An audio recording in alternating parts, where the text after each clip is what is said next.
They call him dangerous. They call him unstable. Western capitals have launched a coordinated campaign to discredit Ibrahim Traoré, and that tells you everything you need to know about why he matters. When a 37-year-old African leader can make Washington think tanks work overtime, when his policies force European diplomats into emergency sessions, when his very existence threatens billion-dollar extraction industries, you know you're looking at the real deal. The West's fear of Ibrahim Traoré isn't about democracy or human rights. It's about something far more fundamental, the terrifying possibility that Africa might actually be free. This is the story they don't want you to hear. The story of how one young leader in Burkina Faso became public enemy number one in Western capitals, and why their panic is the best evidence that he's on the right track. Stay with me. By the end of this video, you'll understand exactly why the West is so afraid of Ibrahim Traoré, and why their fear should give every African hope. Before we dive into who Ibrahim Traoré really is, let's start with the Western reaction to his rise, because their panic tells us more about his significance than any biography could. Within months of Traoré taking power in September 2022, Western media outlets began a coordinated assault on his legitimacy. The language was remarkably consistent across different publications: concerning, destabilizing, authoritarian. Think tanks in Washington and Paris suddenly discovered an urgent need to produce reports about democratic backsliding in the Sahel. But here's what's really telling.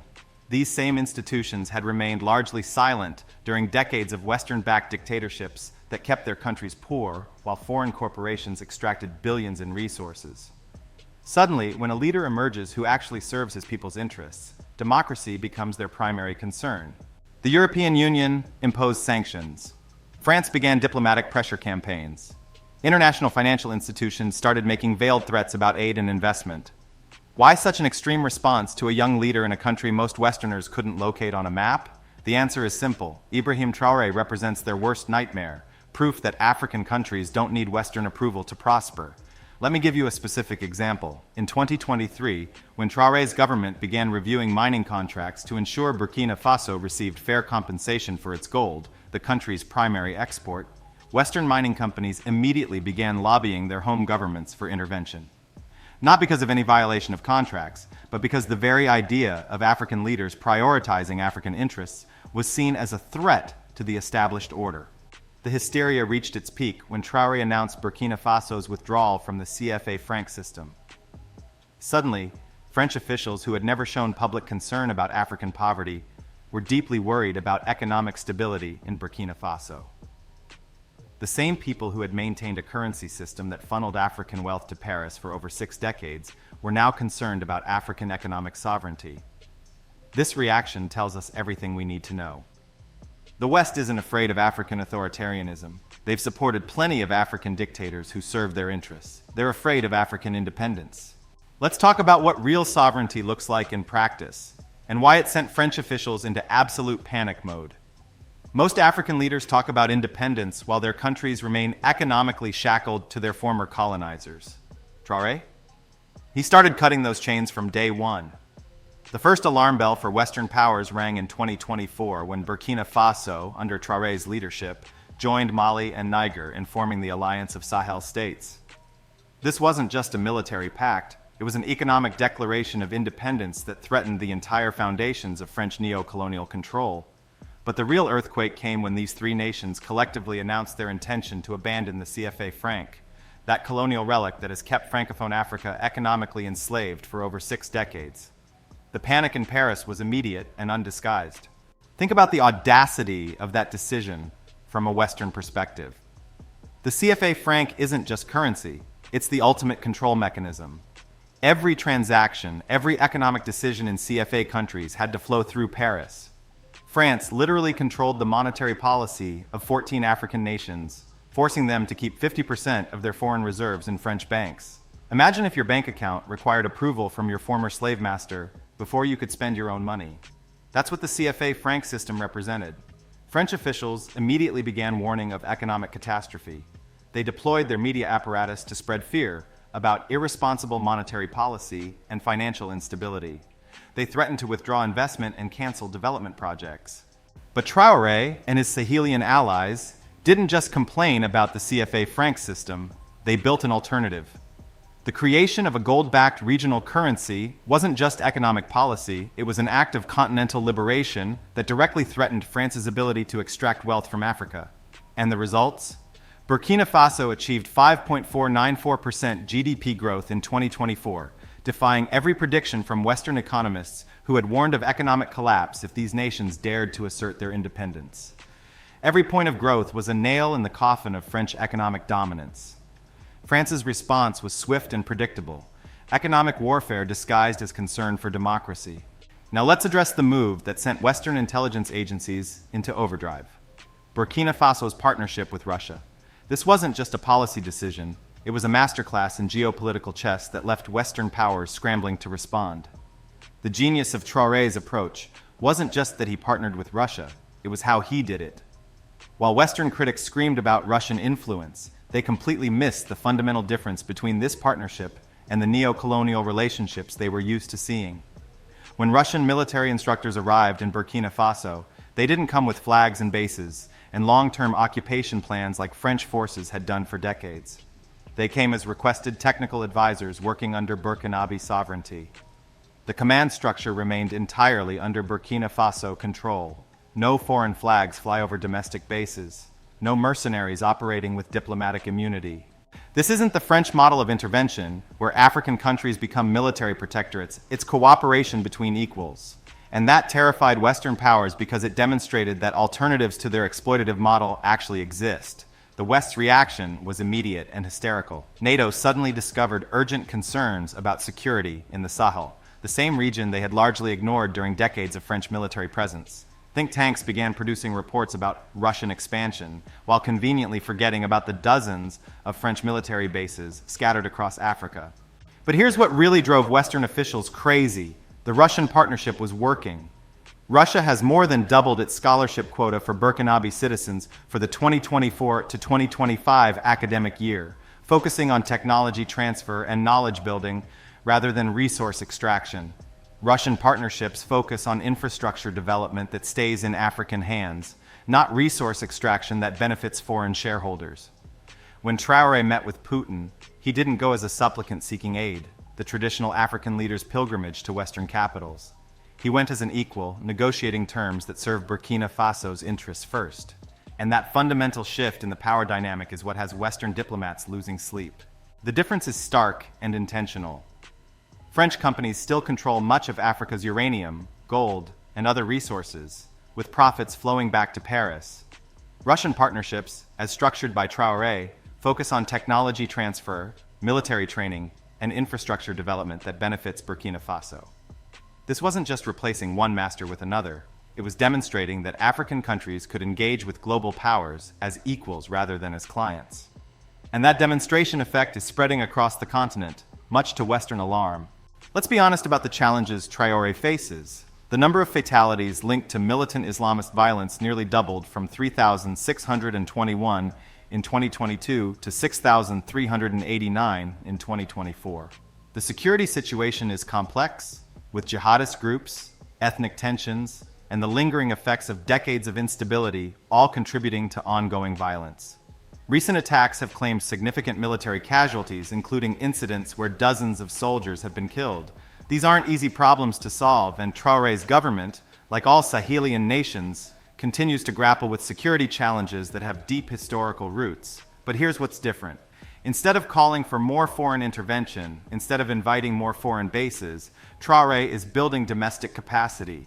He's training Burkinabe soldiers, developing local intelligence capabilities, and creating community-based security networks.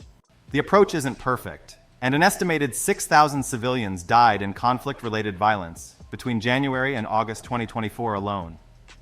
These are sobering statistics that remind us of the enormous challenges facing the Sahel. But the fundamental difference is that solutions are being developed by Africans for African problems, not imposed from outside. Traoré's influence extends far beyond Burkina Faso's borders. At President John Mahama's inauguration in Ghana on the 7th of January, Traoré received the loudest applause of all 21 African heads of state. Think about that. In a room full of African presidents, the young revolutionary from Burkina Faso got the strongest reception. This tells us something profound about the mood across Africa. People are hungry for authentic leadership, for leaders who speak truth to power, who prioritize African interests over foreign approval. In January 2024, Burkina Faso, Mali, and Niger withdrew from the Economic Community of West African States, aiming to boost regional security and assert their independence while forging closer ties with new international allies such as Russia. This withdrawal from ECOWAS wasn't just a diplomatic gesture. It was a declaration of independence from an organization that many Africans see as a tool for maintaining Western influence. When ECOWAS threatened sanctions against coup governments, it looked less like genuine concern for democracy and more like protection of Western interests. Critics often point to Traoré's military background and the lack of elections as evidence of authoritarianism, but this criticism reveals a fundamental misunderstanding of African political realities and the difference between form and substance. How many democratically elected African leaders have sold out their countries to foreign interests? How many have won elections while their people remain in poverty, their resources extracted by foreign corporations, their policies dictated by international financial institutions? Under Burkina Faso's new transition plan, Traoré may remain in his position until at least 2029. His focus isn't on winning international approval for electoral processes, it's on building the foundation for genuine sovereignty. The question isn't whether Traoré was elected by Western standards. The question is whether his leadership serves the interests of the Burkinabe people and the broader African liberation project. Based on his policies and the clear support he enjoys across the continent, the answer seems to be yes. Under Traoré's leadership, Burkina Faso has taken concrete steps toward economic independence that go far beyond rhetoric. The country ranked as Africa's fourth largest gold producer, but under previous administrations, most of the profits flowed to foreign shareholders. Traoré's government has been systematically reviewing mining contracts, ensuring that Burkina Faso gets a fair share of its own wealth. This isn't nationalization for its own sake. It's about ensuring that African resources benefit African people first. The creation of Burkina Faso's first state bank represents another crucial step toward financial sovereignty. For too long, African countries have been forced to rely on foreign financial institutions that prioritize external interests over local development needs. These might seem like technical economic policies, but they represent a fundamental shift in thinking. From dependency to self-reliance, from extraction to development, from colonial subjects to sovereign equals. At 37, Traoré represents something powerful. A generation of African leaders who didn't grow up expecting to seek approval from former colonial masters. This isn't the generation that fought for independence and then accepted neocolonialism as the price of peace. This is the generation that asks, why should we be poor in resource-rich countries? Why should our young people risk their lives crossing the Mediterranean when there are opportunities to build at home? Why should we speak our former colonizers' languages when we have our own? Across Africa, young people see in Traoré a reflection of their own aspirations. They see a leader who doesn't apologize for being African, who doesn't code switch when speaking to Western audiences, who doesn't promise to be a responsible leader by Western standards. When economic pressure and diplomatic isolation failed to bring Traoré to heel, Western powers deployed their most sophisticated weapon, the global media machine. What followed was a textbook example of how narrative warfare is used to destroy leaders who refuse to serve Western interests. The campaign against Traoré follows a predictable pattern that we've seen used against every leader who dares to challenge Western hegemony. First comes the flood of concerned articles about democratic backsliding. Then the human rights organizations suddenly discover urgent problems they somehow missed during decades of Western-backed dictatorships. Finally, the think tanks produce reports about regional instability and the need for intervention. Terms like destabilizing, authoritarian, and Russian puppet get thrown around with remarkable consistency across different outlets. The language is so coordinated, it might as well be written by the same person, and in many cases, it essentially is, with the same network of Western-funded analysts and organizations producing content for different media platforms. But here's what's really telling about this information war: the complete disconnect between the Western narrative and the African reality. While Western media portrays Traoré as isolated and illegitimate, he received the loudest applause of all 21 African heads of state at President John Mahama's inauguration in Ghana.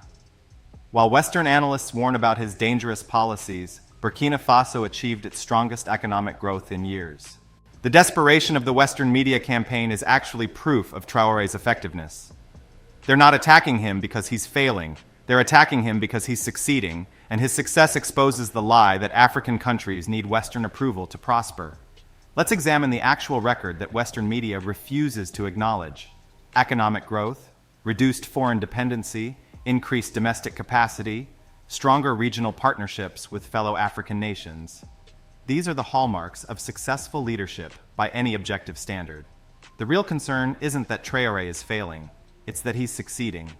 His success demonstrates that African countries don't need Western approval, aid, or intervention to prosper. This is the most dangerous message possible from the perspective of maintaining neocolonial control. When Western think tanks write concerned papers about Russian influence in the Sahel, what they're really worried about is the loss of their own influence. When they warn about democratic backsliding, what they mean is the rejection of systems designed to maintain foreign control. The information war reveals their desperation, and that desperation should give every African hope. The alliance of Sahel states represents something unprecedented in post-independence African politics, a truly autonomous regional bloc that prioritizes African interests over external approval. Mali, Niger, and Burkina Faso aren't just coordinating military responses to security challenges. They're building integrated economic, political, and social systems that operate independently of colonial frameworks. This is what Pan-Africanism looks like in practice, not grand speeches at AU summits or symbolic gestures, but concrete cooperation between African nations working toward shared goals of sovereignty and development. The Sahelian wall of resistance isn't just a security arrangement, it's a psychological break with centuries of dependency. These three nations are demonstrating that African countries can cooperate effectively without outside supervision or approval. Traoré's significance extends far beyond the Sahel.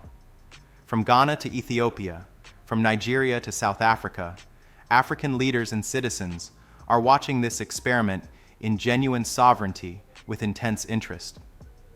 The questions being asked across the continent are profound. If Burkina Faso can break free, why can't we?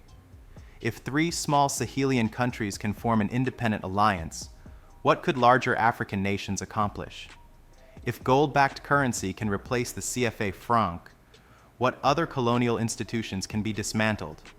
This is why Traoré represents more than just another African leader. He represents a potential turning point in the long struggle for genuine African independence.